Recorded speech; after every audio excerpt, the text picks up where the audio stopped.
Today I compiled a list of some of the most popular rogue Yu-Gi-Oh decks, and I will be making a list on how easy it is for you to have success with. Wait, not you, because you probably play the deck a little better.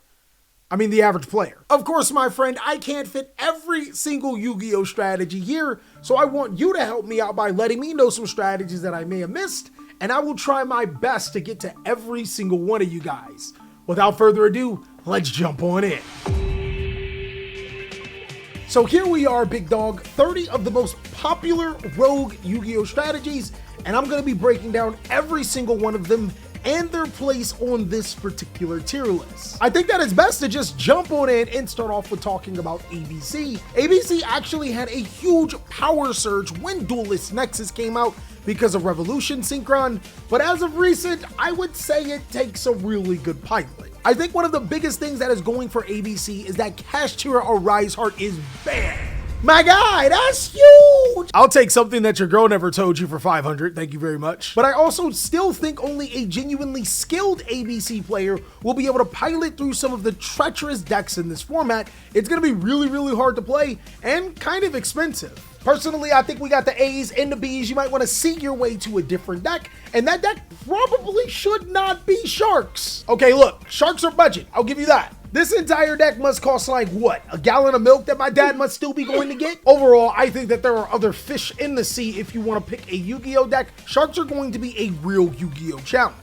One thing that I do want to point out is do not mistake any of these rogue Yu-Gi-Oh decks. Personally, I think a skilled player with any single one of these strategies can do some damage. But like I said before, this tier list is to give you a guide on how powerful these decks are right now to the average player, not to the player that's been playing this deck since it came out. With that being said, the biggest problem with Sharks is that it doesn't do anything interesting. And what I mean by that, there's actually other water decks that do everything Sharks want to do except better. And that's no knock on to the Sharks players, but we have to acknowledge that. Shout out to my boy that played Sharks.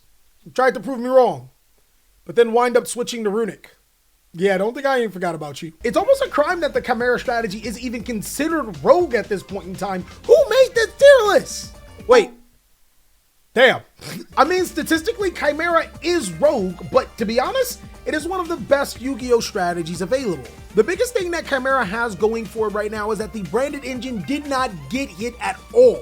This is huge because monsters like Mirror Jade, the Ice Blade Dragon is really good against some of the top Yu-Gi-Oh strategies, but also another crazy thing about Chimera that people just underrate is that most of your deck can be filled with counter cards to stop your opponent, or even just cards like Triple Tactics Thrust to search whatever you want.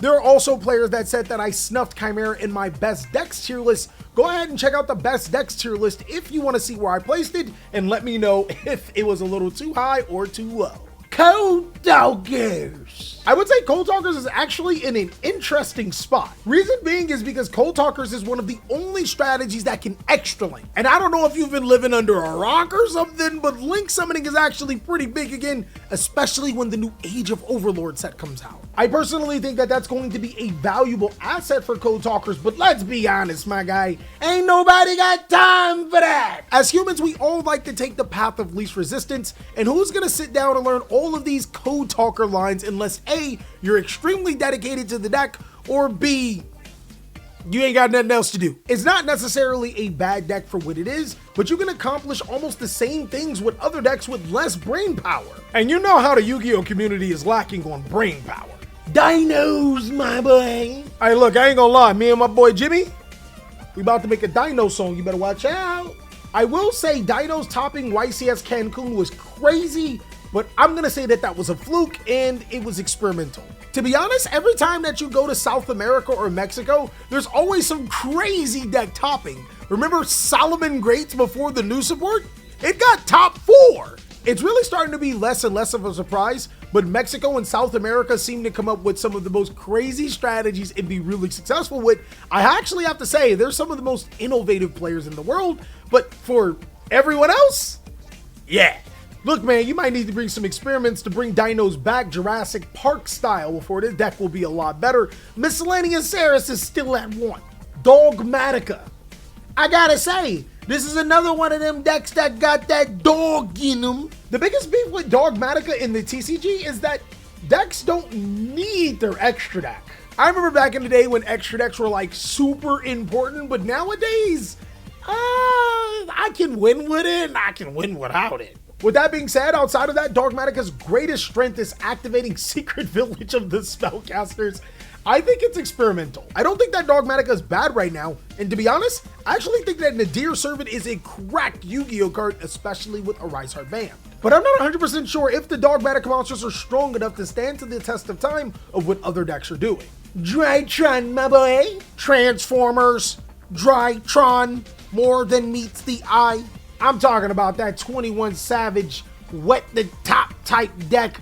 Drytron, solid choice. Think about it with me. Bestial's being played less. Herald of Orange Light to 3. Drytron still has those disgusting plays with Black Magician Chaos Max. And personally, out of most Yu-Gi-Oh decks, one of the scariest decks to go against is Drytron if you're not prepared for it. It's actually a pretty good versatile Yu-Gi-Oh deck that has a little bit of everything going for it. Now you're actually going to be really shocked where I put Galaxy Eyes. For so long it's been an experimental, this time I'm going to put it in Takes a Really Good Pilot. And no, Master Duel has not corrupted me. Also, no, HM Power does not have a gun next to my head. I said it right, HM?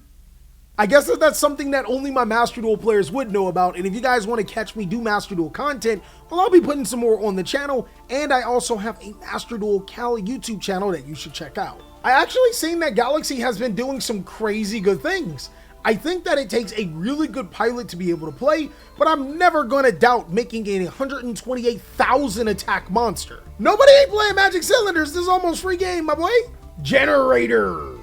At the beginning of Duelist Nexus, we actually seen a Generaider invoked Revolution Synchron deck top. And I actually think that the deck isn't really that bad. Though the problem with that is that ever since we've seen that, the deck is pretty much falling completely off the face of the earth. I'm going to say experimental. Now, to tell you the truth, I don't think that Generators are bad, but looking at the deck list, the deck's a little inconsistent. You gotta remind yourself, guys, every time you draw a Generator monster, it's pretty much a brick. Combine that with invoke card bricks, drawing doubles of the multiple cards, yeah, this deck could have a little bit of an issue. But personally, I think that that's more of a product of players playing a beta build. Once players figure out an alpha build or a finalized version that is universally accepted, it's a deck that could go up to Takes a Really Good Pilot. I would say that Gold Pride Punk is still a solid choice Yu-Gi-Oh deck. I mean, who can really hate on Gold Pride Punk when all you do is just draw into your answers and fusion and synchro summon on your opponent's turn? It's also a bonus that this is a pretty decent budget Yu-Gi-Oh deck with the ability to remove cards on the field without destroying them. They actually have a ton of those. Dark Will, my boy. This is me, looking for Droll and Lockbirds, realizing that there are no Droll and Lockbirds. Also, that Bestial train kind of died down too. Yeah, top row. You fools! It is now time for the rise of the Dark World! We have cookies!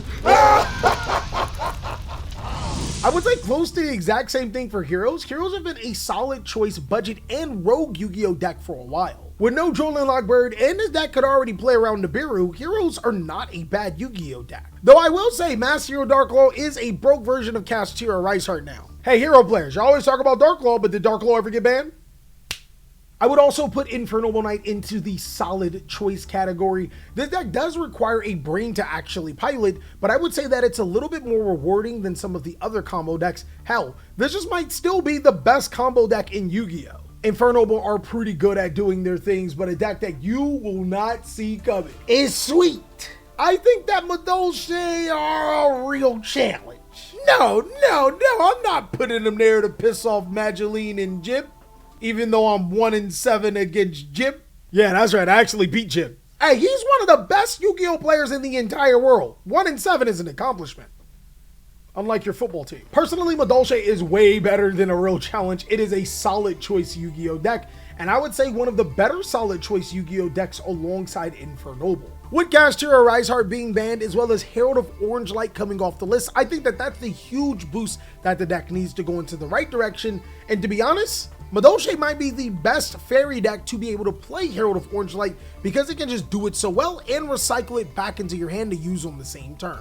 There was a huge debate on my last tier list on how powerful Marincess is. Some players thought that I put it way too low. Well, in this rogue tier list, I may have put it way too high. Just playing. Marincess reminds me of having the looks of Aphrodite, but the personality of Respucia. It's a deck that can be really, really good until you go second. Kind of like it's real, real good until you gotta get in a relationship. Wait. But the good thing about Marincess is that since this isn't a budget tier list, you can play cards like Triple Tactic Thrust. Yep, gotta do it again. As well as other powerful cards to help accommodate you for going second. Mathmech remind me of Odell Beckham Jr. before the ACL tear. You were really good a long time ago. I do have to say, Mathmech Circular Ad 1 completely sucks. Free my boy Circular. If you want to play pure Mathmech, it would probably be an experimental, but an Ignister Mathmech deck probably goes to Takes a Really Good Pilot / Solid Choice. And the reason why I'd put it into Takes a Really Good Pilot is because it's simple. Ain't nobody got time to be learning all these combo lines and everything in between, and then incorporate the Mathmech combo lines. Mekk-Knight is definitely not a deck to be slept on in Master Duel. I also don't think it's a deck to be slept on in the TCG. The only problem? Nobody's playing Mekk-Knight. I mean, it is kind of fair. Pearly and Rescue-ACE did come out in that same set. If you got a choice between the three, well, it's like picking Chikorita in Gen 2. Bro, if you're playing Pokemon Crystal and you pick Chikorita, you are a serial killer. Speaking of such, Cyndaquil just pretty much entered the chat. Rescue-ACE is a deck that should not be in this rogue category, but since we're here, top rogue. I'm in danger! Rescue-ACE is actually a crazy good Yu-Gi-Oh deck that will get more support in Age of Overload. I don't think that the prices of this strategy will go down anytime soon, so you should have picked it up when I told you to buy them before they skyrocket in price. By the way, look out for my next buy these cards before they skyrocket in price video. The only way you gonna really know is if you subscribe, my big dog. All I need is you to use my TCG player link and your undying loyalty. Salamangreat is the deck that I use to clap up Jib in all of his mightiness. Beating one of the best players in the world with a rogue deck never felt so good. Top rogue. Salamangreat Gazelle to 3 actually does so much fundamentally for the deck. It allows you to be able to play cards like Pot of Desires without pretty much any worry, which means that you can start getting into your hand traps and your restrictive cards a lot sooner because you don't have to worry about banishing some of those one-of cards. Salamangreat also plays literally forever. It's kind of crazy how good this deck is. I will put Sky Strikers in Takes a Really Good Pilot. Resource management is one of the key things that you learn to play as a Sky Striker player, and we know Yu-Gi-Oh players in totality do not have that. Plus, another thing that I look for in Sky Striker players is Stranger Danger control. I look for that a lot, and I fail a lot. With that being said, as we already know, there are a ton of bad Sky Striker players, but a good Sky Striker player, oh my god, they're incredibly hard to beat. You'd actually be ridiculously surprised on where I would put this deck. Super Heavy Samurai is, yeah. My guy, I really only have to say it so many times. Castro Rice Heart is now banned. Outside of the random dimension shifter we may see here and there, and the scrub player in your locals that plays Dimensional Fissure, we are all good for graveyards. And for the people that think that the nerfs on Super Heavy Samurai were too much, keep in mind those were the exact same players that were saying that Pearly was dead after the ban list, and now it's one of the best decks in the entire game. Super Heavy Samurai actually can follow that exact same arc. It's a deck that can play a ton of hand traps. It can make some really crazy boards. The only difference is that it's no longer one card comboing, it's multiple variations of 2 cards, and it's extremely searchable. Also, no one's playing Droll. Sword Soul, my boy. We talked about this in our last video. Sword Soul is one of the best decks in the entire game. That Tingy Spirit of a Shooter go crazy. That Boxy of Brightness of the Yang Zing go crazy. But Sword Soul isn't the only strategy to get a huge boost because of the ban list as well. Tearlaments, get used to a tier format again. Okay, maybe not a Tearlaments format, but this deck is actually like ridiculous, my guy. Some of the biggest things that were gatekeeping Tearlaments was Castro Rice Heart and Bestials. We've talked about this so many times on this rogue tier list. One of them is dead and the other one got hit really hard. That being said, Tearlaments moved to the top rogue, and I would not be surprised that after this week, Tearlaments may go into the meta tier list because it is that good of a Yu-Gi-Oh deck. Thunder Dragons, we always got a soft spot for my boys. I'm going to say that they are 100% experimental. Unfortunately, no Thunder Dragon Colossus, though that card should not come off the list. And losing Bestial monsters as well as Chaos Space, it hurt. Damn, actually, yeah, this is probably closer. That Chaos Space hit hurts Thunder Dragon more than anything. I would say that Trap Tricks is almost in the exact same spot as Sky Striker. It takes a really good pilot to be able to play this particular deck. Also, you got to do the same check on Trap Tricks players as Sky Striker players because, reasons. Sky Striker is a pretty solid Yu-Gi-Oh deck that can play around one of the best hand traps in the game, Infinite Impermanence. I think it will take the correct player to be able to manipulate the play lines that needs to happen for it to be really powerful though. Umi. This deck is experimental. Now, Umi does do something that Sharks can't. It sets up floodgates. The problem with that is that floodgates aren't as powerful right now. I really wish that we can get to a point and spot in Yu-Gi-Oh where I could say floodgates are dead and they're completely trash, except for strategies like Yumi that implement floodgates in a fair and balanced way. And that's probably the most fair and balanced you're going to get inside of a monster for a floodgate. The unfortunate side is that when you get balanced floodgates, they become ridiculously easy to play against. If you want to play a water deck, I'd probably just play Marincess. And if you want to get spicy water, then you just go ahead and get Tearlaments. Spicy water. Volcanics. All right, my guy. I don't even know why these are still popular. Pain 96, I'm sorry. Volcanics just aren't it at all. Vanquish Soul, I would say, is 100% a solid choice Yu-Gi-Oh deck. One of the biggest things for Vanquish Soul is that it was really good against Kashtira. The problem is Kashtira is no longer the deck to beat. Vanquish Soul does have a lot of ways to destroy cards on the field, which is also not really good. But to be honest, for like 11 straight weeks, Vanquish Soul has found a way to top and win events. Also, keep in mind, this strategy does get more support in Age of Overload. I can't wait to do a tier list talking about then, but for right now, I would say that Vanquish Soul is a solid choice for a rogue deck. Zombie World's actually crazy. The card itself go burr. The deck itself, no. Zombie World is as consistent as my ex-girlfriend being faithful, so if I could put it under a real challenge, I would. I did have a live duel with it though, and it kind of popped off. It was cool. And lastly, Red Dragon Archfiend Resonators. We have a couple of videos of this strategy. Go ahead and check them out. I tapped into the depths of Red Dragon Archfiend, and I think that the deck is experimental right now.